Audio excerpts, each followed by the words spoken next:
Okay, video of the 2012 Miirada, Coachman Miirada. Excellent gel coat, 2 AC units, good rubber, all the stickers look excellent. 22,013 on the miles exactly.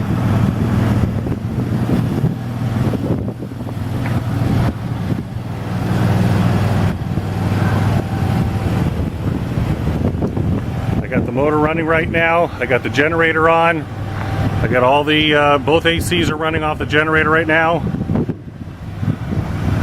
You don't need this anymore. I'll get that off in a second. A little concerned about the awning up there. There's two little, looks like pieces of plastic stuck in there. So I'm a little bit concerned about that. I haven't opened up the awning yet. Everything else feels good.